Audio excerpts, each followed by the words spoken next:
ఈ రోజు కూడా నేను చెప్తున్నా 34 వరకు నేను ఉంటా కాన్ఫిడెన్స్ సార్. నేను ఈరోజు నీ ముందర చెప్పిపోతున్నాను, నువ్వు దాచిపెట్టుకో. ఓకే, 34 తర్వాత నేను జాతీయ రాజకీయాల వైపు పోయినప్పుడు ఆ రోజు వచ్చి నువ్వు అడుగు. ఆ రోజు చెప్పి 34 వరకు ఇక్కడ 34 వరకు స్టేట్ పాలిటిక్స్. 34లో గెలిస్తే కూడా రేవంత్ రెడ్డి సీఎంగా ఉండరు, వెళ్ళిపోతారు. 34 తర్వాత మొత్తం 100% సీట్లు గెలిపించి కాంగ్రెస్కి అధికారం ఇచ్చినా కూడా నేను ముఖ్యమంత్రి పదవి తీసుకోను.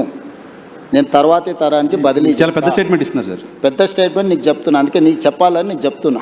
ఓకే, ఎందుకంటే నీకు ముఖ్యమంత్రి అని చెప్పిన రోజు నువ్వు ఆశ్చర్యపోయినావు, అది ఎట్లా సాధ్యం, జిల్లా జడ్పీటీసీ ముఖ్యమంత్రి అవుతాడా అని. ఆశ్చర్యమే పోలే, మేము అనుకున్నాం కదా, మాట్లాడుకున్నాం చాలా సందర్భాల్లో. రోజు ఎవరైనా ఒక జడ్పీటీసీ ఇండిపెండెంట్గా గెలిచి రాష్ట్రం వస్తే నేను ముఖ్యమంత్రి అవుతా అంటే ఎవరైనా నమ్ముతారా? నమ్మరు కదా. సో ఇది నోట్ చేసి పెట్టుకోవచ్చు. 34 తర్వాత రేవంత్ రెడ్డి తెలంగాణ. ఈ రోజు మాట్లాడే ప్రతి మాట నువ్వు దాచిపెట్టుకో నీ లైబ్రరీలో, నీకు అవసరమైనప్పుడల్లా చూసుకో. నేను ఈ రోజు చెప్తున్నా 34 వరకు నేను ముఖ్యమంత్రిగా. 34 తర్వాత పార్టీ ఎవరిని చేస్తే వాళ్ళని ముఖ్యమంత్రిని చేస్తాను, నేను గాను. అవకాశం ఇస్తే కూడా మీరు నేను తీసుకోను, నాకు తెలుసు నా లైఫ్. దేశం చాలా విశాలంగా ఉంది, దేశానికి కూడా సేవలు అందిస్తా.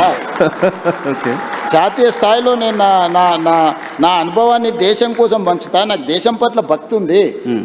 నేను ముందే మన మోడీ గారి ముందర చెప్పిన పైలా దేశ్ దూసరా జనతా తీసరా దల్ అంటే మొదట దేశము, తర్వాత ప్రజలు, తర్వాత పార్టీ, తర్వాత నేను. సో నాకు ఒక స్పష్టత ఉంది, ఈ స్పష్టతలోనే ఇక్కడి వరకు వచ్చిన. సో మీరు నాకు 2006లో జెడ్పీటీసీగా ఉన్నప్పుడు ముఖ్యమంత్రి అవుతా అని చెప్పారు.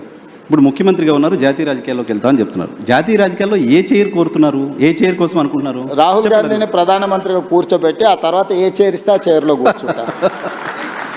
రైట్.